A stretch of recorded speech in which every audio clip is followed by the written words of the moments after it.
Hello, welcome to the Caregivers Forum, a weekly live stream event for caregivers to ask questions and get advice. I am Marc Mar-Yohana, founder of OtisHealth, a company created to help families and caregivers manage their health care. Our topic today is a social life for children with autism. During our event, please share your questions by using the Q&A button at the bottom of your Zoom window.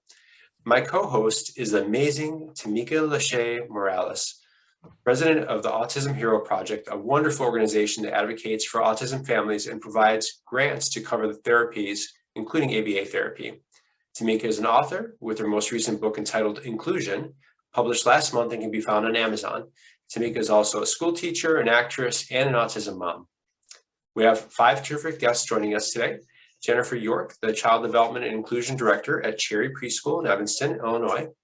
And we have 2 families joining us, Stephanie and Sandy Friedman in San Diego, California. Tamika, please start us off. Okay, great. Thank you first for inviting me to be part of this opportunity. And first and foremost, it's such an important topic. And so I'm excited that OtisHealth cares enough to do this and to help be an advocate for our families. So the very first question that I have is actually going to be straight for Jenny, Jenny York from Cherry Preschool. Through your personal observations on the challenges that children with autism face trying to make friends, why do you think that this topic specifically is so important for caregivers? Well, because it just kind of highlights the very essence of what we all want for our kids, which is to feel a sense of belonging and a sense of community. And sometimes when you have a language delay and you're neurotypical, that kind of makes it a little difficult. So it is the essence of what they are struggling with most of the time. I would agree.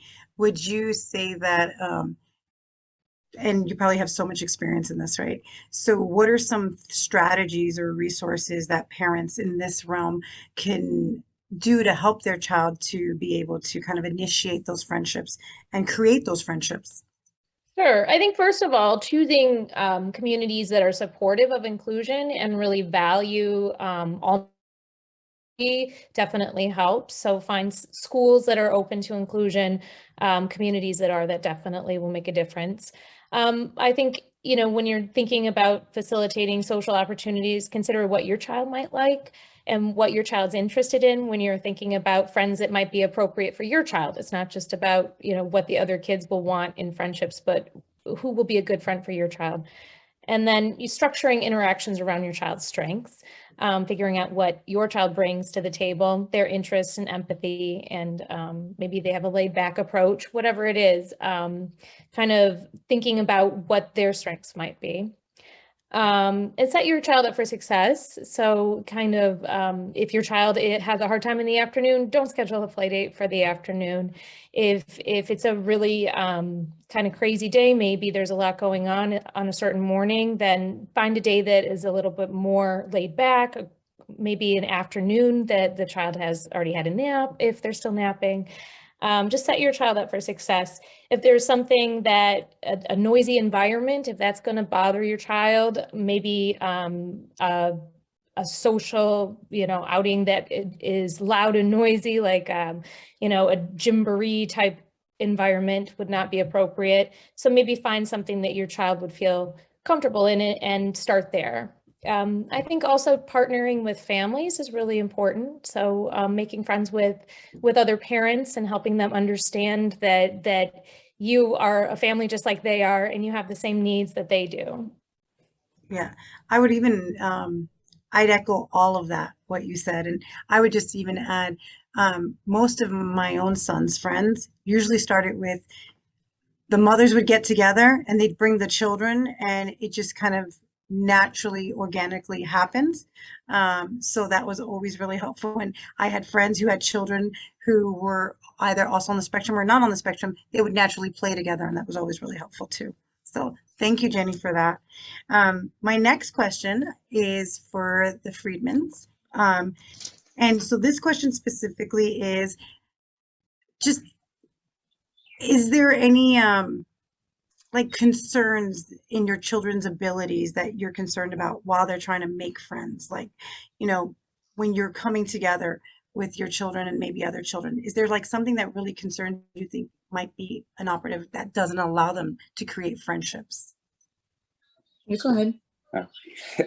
um, for right now, it seems like Seth is really becoming like the social butterfly.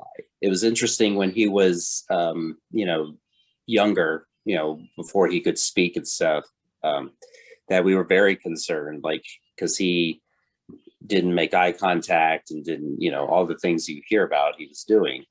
And then through everything that been progressing with ABA and so forth, he is just, it's amazing that what we're seeing turn. Granted, he's still 6 and there's still some quirkiness that he has, just going up to people and talking about what he's playing. And they're like, well, you have to kind of introduce yourself, and, there's that part. So we're hoping, obviously, that he evolves and continues and he's able to, communicate, the way that he's moving on now. But, we don't know. We just continue to push him that way and teach him. We're hoping. I know when my son, before he graduated out of ABA therapy, one of the things that they did was they did practice a lot of that play base.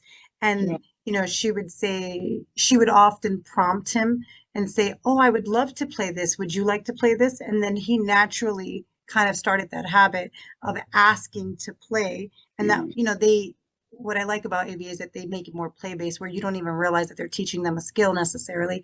And they really are teaching them the skills and the strategies on how to make friends, if that's one of the goals that is customized for one of the learnings for them, based on obviously age and what the evaluation showed. So that's awesome that you saw a big change with that therapy, helping that, and plus part of the age, right? And the more outings and experiences that he had. Awesome. Yeah. Thank you. So let's continue. Jenny, question for you. You gave us some great ideas for kind of creating those friendships and stuff like that. In addition to that, would you say that there's any other ideas for facilitating just all kinds of social opportunities, something that parents can do specifically that just kind of helps their children in these social environments? Yeah, I think a lot of it, Tamika, and you sort of spoke to this, is just practicing. I think we have experience with a lot of kids who script, and the more they practice at school and the more involvement they have with play. So Cherry Preschool has an inclusion program, and we have kids of all different abilities in our school, and the inclusion program just provides support for the kids who need a little extra support in the classroom. So having an environment where kids can practice play in the context of kids who might be more skilled it's nice to kind of try to create those opportunities if you can, because for kids who like to script in order to feel comfortable in social interactions, they're going to model their peers sometimes, and then they'll also have those opportunities to practice in the classroom or at the park. I also feel that we see a lot of times kids in our program who are struggling to make connections, oftentimes make those first connections in spaces that don't involve language. So, either at the park or in our gym, in our school, opportunities where kids can maybe bike with friends or run or swim at a local pool. Those types of opportunities get a little bit easier sometimes for kids who are struggling with language or don't quite have the ability to make a bid for play or to know what to say in social situations yet. But honestly, practice is really very helpful. Just doing social stories at home with kids, creating stories for That's a great resource. Social stories are a really great resource. It really is. We see, we have amazing parents that partner with us, and a lot of times if there's something going on at school, the parents will create a social story, or we'll create a social story. We kind of bridge that and work through it, and it definitely helps. So creating a social story before a play date to kind of set a kid up for success is always helpful as well. It's funny because that kind of sparks me to think, when my son was a lot younger, he didn't necessarily kind of integrate and play. He played side by side with kids, but they weren't playing together. They were just playing side by side more than anything. And I think that's usually, as us parents, we start to realize that. And obviously we get very concerned about that. But I did notice that the more opportunities that I exposed Maximilian to kind of where other children were as he aged through different therapies, whether it was occupational or speech or ABA, when I put him in different settings like karate and swimming and where there's other children, I felt I could see him trying to practice those skills. And now he's the opposite, where before he wouldn't talk, he wouldn't communicate, he'd play alongside of them. He sounds very much like the Friedman son, Seth, because now he's the social butterfly. And we have almost a different problem where he always wants to play tag. So he'll go up to random people and be like, tag, you're it. Like he is not even. So I'm like, hold up, wait a minute. You have to say, would you like to play? At least get their name before you're running up to them and just hitting them saying, tag, you're it. And then they're turning around and looking like, wait, they don't even know him. So then I realized we have to step back. And sometimes I myself take those social stories for granted, that a social story would really be a good visual cue as well as, that conversation beforehand. So I always find that like we take the basics for granted and sometimes we have to go back to foundations with them. So very interesting. And But Tamika, what I you think said that's really good. it also just reminds me that there are lots of different ways to play. And oftentimes we see children in our program who have autism struggle maybe at that 3 to 4 year old age where they're really, all of the kids are moving from more parallel play into pretend play. But then as the kids kind of progress and they get to our transitional kindergarten program and everyone's starting to write, a lot of the kids who have autism have already had those skills and they like back and forth play in like a more structured pattern type of game. And so using those sorts of resources to connect kids to their peers as well. So they might not really like to play in the dress up area, for example, but they might like to sit down and play Zingo or some fun game like that with a peer, or maybe write that they can offer. We have one little boy who loves to write and he doesn't know how to really jump into play with his peers in the pretend area, but every day he'll kind of like write something and it'll be a preview of what he's going to write about the next day. And it'll be like, tomorrow a story's coming. And he uses that as a way to connect with his peers. And so I think also finding that type of play that makes sense for your child is really important, because some kids, if they're not interested in it, it is hard to motivate them to be wanting to engage in that type of play. Well, I love that Cherry Preschool does that, because as a teacher myself, one thing I've always wished for is more blended classrooms where there's neurotypicals with neurodivergent students. And, we're always trying to have our neurodivergent students assimilate to this neurotypical world, right? And programs like what Cherry Preschool does is amazing because it's helping neurotypicals to really help learn the way neurodivergent, students think and interact, and give them a sense of compassion and a sense of, empathy, where they can truly still learn from one another and play together. And even if those friendships look different. We actually have one student with apraxia right now using a talker and going through that. She's in one of our younger rooms. And we also have a kiddo who is not verbal. He has a few words, but he's on the spectrum and he's starting to use a talker and training right now.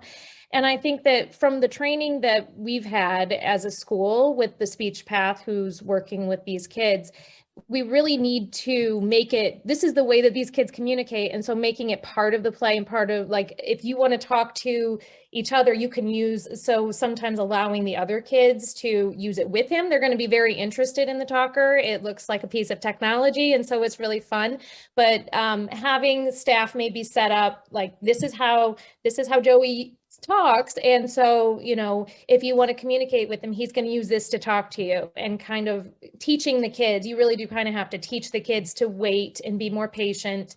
And it helps to have somebody sort of facilitating in that space, if there's an aide or a teacher who can do it. And I think also finding a peer who is a good fit to kind of start the process, maybe a peer who's a little more patient, a little bit more advanced with their own play skills and isn't kind of working on their own regulation. I wanted to just add to the vice president of the Autism Hero Project, this organization that I run. Her son is nonverbal and he has also an AAC device. But just last year, it was pretty amazing because they went in October on vacation. And when he returned to school, first grade, they had no idea like what he had done on vacation or anything. But what they did, which I thought was amazing, I didn't even realize that they did this. They kind of created like this worksheet, digital, it was like a digital graphic worksheet. And their idea of writing, they're able to pull emojis, like physical emojis, all different kinds of emojis. And the teacher sent the assignment via email to my vice president, to the mom, and all she saw on there, and she was able to kind of instantly realize he basically was writing about their whole vacation. He literally had selected the emoji of like a woman, a man, and kids. And it was exactly mom, dad, and him and his brother, right? So it was 2 boy emojis and a mom and dad emoji.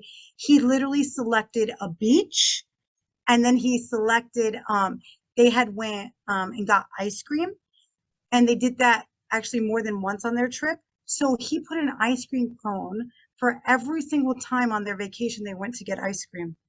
And the teacher obviously had no background knowledge, right, that this was him describing his vacation. She just did like the daily wrap up and sent the mom the work. And she was just kind of looking at it and the other things on there. And she was like, honestly, she was in tears because she was like, oh my God, he just finished basically writing about our whole vacation, and he did it with emojis.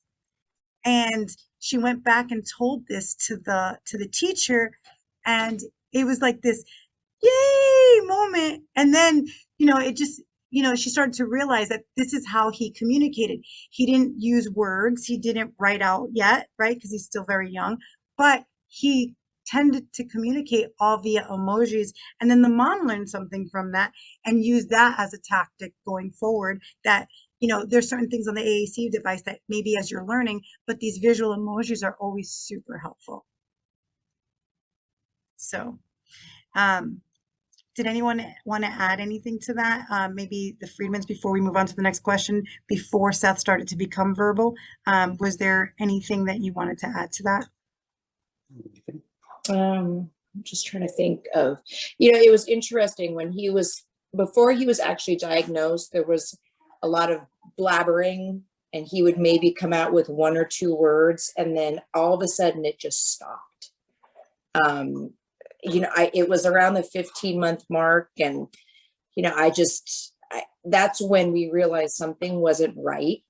And then that's when I reached out to a friend of ours who's a speech pathologist, and she kind of asked the questions that revolved around, maybe he is on the spectrum. And when we had him evaluated, we dove right into speech, and we were getting 1 or 2 words, maybe a month. But then all of a sudden something clicked, and he does not stop talking. That happened with us. So he doesn't have an off switch. And sometimes I'm just like, stop, but then I have to remember, God, no, right, exactly. But the vocabulary that comes out of his mouth and the level that he's at, he's in kindergarten now, he's at a 3rd grade level. He's reading chapter books. That's so crazy, because Maximilian started the same way. Before he went to kindergarten, I am a 2nd grade teacher. Okay. So he went from being, nonverbal, minimally verbal, to, I swear to you, it's really truly seemed like overnight, to be honest with you. I was like, I bought this whole preschool reading program, and he was 4.5 years old. I have this video that circulates on the Autism Hero Project. He went from he couldn't put sentences together in speaking, but for some reason, he was reading at a 2nd grade level before he started kindergarten. Yep. And I could not understand where a kid who I'm conversating with won't put a full sentence together, but yet he reads at a 2nd grade level. And maybe because the words are already there and they're written, right? Right. Maybe that, and people don't think about that, but maybe that, brain-wise, that did something. He wasn't speaking in full sentences, he could read. But I wanted to kind of, Jamie's on with us. She just put it in the chat room. We put all the student pictures in his device too, so he can request to play with certain friends. And we have pictures of our family members on our device. So I have a question for the group, if you don't mind, Tamika. No, I don't. I was going to get to it, but then I saw Thank you you. responded. So one of the things that I was really interested in learning, and I spoke with Jenny briefly about this, is how do we convince children or help children that are neurotypical, that aren't on the autism spectrum, find value and benefit in developing relationships with children on the spectrum. So what are the ways that we can work with the children and parents of neurotypical families to help them understand the value and benefits and the love that's available for with an autism child? Sure. I mean, we work with that a lot. We talk about it a lot at our school because 10 to 15% of our kids are in our inclusion program, but we have to get everybody else to buy into, our whole community to buy into it in order for it to work, because sometimes inclusion is really messy. It isn't perfect. And sometimes you have really amazing days and breakthroughs, and some days, you know, someone's dysregulated and circle time is noisy and kids are looking and wondering. So we talk a lot about what are the benefits for the neurotypical classmates, and having two kids who went through Cherry Preschool's program as well. I can honestly say and doing what I do now, I can honestly say that the neurotypical kids are getting a lot more out of it. They really benefit so much. They learn, you know, how to develop empathy and understanding. They expand their mindset and have a greater understanding for what it means to be a person. They become more flexible in their mindset. So we always talk about executive functionings for all of our kids, and, you know, rigidity and flexibility being an important skill. And if you say, and we have a rule, a school-wide rule, that you can't say you can't play, then all of the kids have to adapt and adjust to play. So if anybody joins into play, you have to make space for them. So sometimes our play has, you know, 4 moms and 2 dads and 10 kids and, you know, whatever, but everybody gets a role. And so kids have to become more flexible in all of their thinking, which definitely benefits them in the long run. And it's also just exposure to people who think and act differently than they do. And I think from my experiences too, a lot of us end up having kids who are advocates when they get a little bit older. So there's a lot of benefits to it, but within the context of the classroom, it's a lot of work, and it requires a lot of buy-in for our teachers and our inclusion aides and all of us. Sometimes Why do kids you think that is, Jenny? Like, why does it take so much buy-in? Like, I think because people are initially uncomfortable with things they don't understand. And when they have the context and someone explaining to them in simple terms, and they see that the kids usually figure it out a lot faster than the parents, but their kids become friends, they understand it. We're really big on building a community, a classroom community. So that's kind of where we start. And we work a lot on social emotional development first, so that families and kids kind of know everyone in this classroom belongs, and we're all friends, and we all deserve a chance to be in this space. do you guys use, if you don't mind me asking, Jenny, Yeah. like, do you guys use videos and stories where when you read them, it just hits at the heart of Absolutely. the child who's listening, or the parent who's Absolutely. volunteering that day and working, to really kind of help to really have them wrap their mind around why it's so crucial to be able to be open-minded and flexible to be in an inclusive environment? Absolutely. Our pre-K, we have one pre-K classroom this year, and I'll highlight them because they have a couple of kids who really struggled with some things, but they've done an amazing job working through building a sense of community and just setting up the classroom in a way where everything's sort of just accepted. They have had a book, I think it's called We Are All Together, and it's a story about a community, and they go, maybe you know this one, Tamika, as a teacher, you probably remember the name of it and the author. But there's a community of people, and they're doing all this stuff together, and they're playing, and they're going to the park, and celebrating, and, you know, going down the street. And then they get to the ice cream shop, and it says something about we all did things together until we didn't. And there's one person in the community who has a wheelchair, and there's no ramp. And so you have to kind of figure out, like, how are we going to get this community member into the ice cream shop so we can all do that together? And the community builds a ramp. They talked about That's this in the classroom, and Snoopy is a member of this class, and Snoopy has a wheelchair, and they build a ramp for Snoopy. And they talked about, you know, they just all took care of Snoopy that week and helped him up with a ramp and just played with them. So we use play a lot of times. But we also just do a lot of normalizing everything. You know, if somebody's That's having the a key, hard time. normalizing it. That is Yeah. definitely the key. Absolutely. Like, hey, he's just having a hard time. He hasn't learned how to sit at the carpet yet. He's still working on it. We're all working on stuff. You know how you're working on going potty in the bathroom? Well, you're working on that too. So, and then kids kind of are like, oh, okay, that's fine. And they move on. If you can give a developmental explanation, kids are usually fine. And then they move on. That's probably a really good piece. If you can give them something that they can hold on to understand, and they can move on. Before we wrap up, because we're at that time, I wanted to find out if there's any great resources that you think for anyone who watches this live stream. Is there any great resources that you think are worth sharing that helped you as a caregiver? Please share them out. You can either put them in the chat box, or you can just kind of share it out real quick before we do a final goodbye. And obviously that book is one of them. I think everybody's done the ABA. Yeah. Yeah, definitely. So ABA therapy was your resource. Yeah. We actually graduated from it being within the home, because within the home was the basic, okay, put on your pants, let's brush your teeth. The life skills and social skills. Exactly. So although we could probably use those a little bit more, we felt that it was better to have the ABA therapist in the classroom with him, because we're struggling with executive functioning. Mm. So fortunately, we have our son at a private school, and therefore we can bring the aide in. And it's helped him a lot. That's the big struggle. Everything else is on par. It's executive functioning.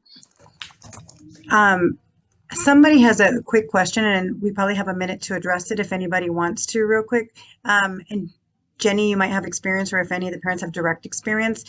Different than that kind of device is an ASL device. So somebody wanted to know if there was any comments about using an ASL device to help them talk. I'll let the parents go, and if not, I can jump in. One parent already responded. I'll read it for anyone who can't see it when this streams. For one family, they said that the device is helping him to say more words because he hears them on the device versus having to say words. Oh, ASL, sign language versus a device. Yeah, I know sign language very helpful at the start for me. You know, the please and thank you and using certain words. We use, you know, we definitely used a lot of sign language. That was actually the first language we started with. So I would say absolutely any kind of form of communication where your child can basically express their most basic needs and wants. There's no question. Everything and anything is helpful. You know, being verbal is not the only way to communicate, and ASL is one of those very huge benefits to learn. And Mark, you can probably attest to that as well. Yeah, our daughter Constance used sign language when she was nonverbal, and it was incredible. Like, it just opened her up, made her really happy. She, especially because we all started learning it, even to the point where at one point we went to Disney World, and they assigned signers for us to actually walk around with us into the different shows and sign to Constance to make sure she understood what was going on. So, and give her a chance to open up and talk to us. So it's as Tamika says, just using any device that a child feels like they're able to represent their feelings and what their desires are is a huge help. You know, so ASL worked for us, but it's good to try other things as well. Right. And for some families, I mean, children would get very frustrated because they had no way to communicate, and so they would self-harm, or they would, you know, destroy the house, to be honest with you. Mm-hmm. And the minute that they learned sign language, because it was the easiest, a lot of those malbehaviors completely started to dwindle and go away. So I would say absolutely for the parent who asked that. I And so- totally agree, Tamika. And the other benefit of sign language is a lot of times kids are learning sign. All kids can kind of know some of the basic signs because their parents started with those as well. Like they all seem to know more and milk and a couple of other things. Yes, yes. I want to just take this opportunity to thank everyone for joining us today. Thank you for the families who signed on. Thank you for the people who threw questions in the chat. We appreciate you taking your time. We know that you could be anywhere this evening and you chose to be here. And at the same time, I figured I wanted to give Mark some last moments to say something to the viewers. Well, first I want to thank Stephanie, Sandy, and Jennifer for joining us and for your great perspective and advice. Tamika, thank you for co-hosting the event at the Caregivers Forum with me. And everyone watching again, thank you for joining us. We will post on Facebook and LinkedIn any references that we made here during the call, so you can see links to Cherry Preschool and to Autism Hero Project and other organizations, as well as some of the tools and devices that we mentioned in the call. So look on Facebook and LinkedIn under this event announcement for links to those resources that we discussed. And feel free to ask questions. You can find all these folks on Facebook, especially on Facebook, and you can link up with them and ask them additional questions. Next week, we are going to continue with this series for the Caregivers Forum. Next week is for senior adults, or caregivers for senior adults. Thank you again for joining, and I hope you all have a great evening.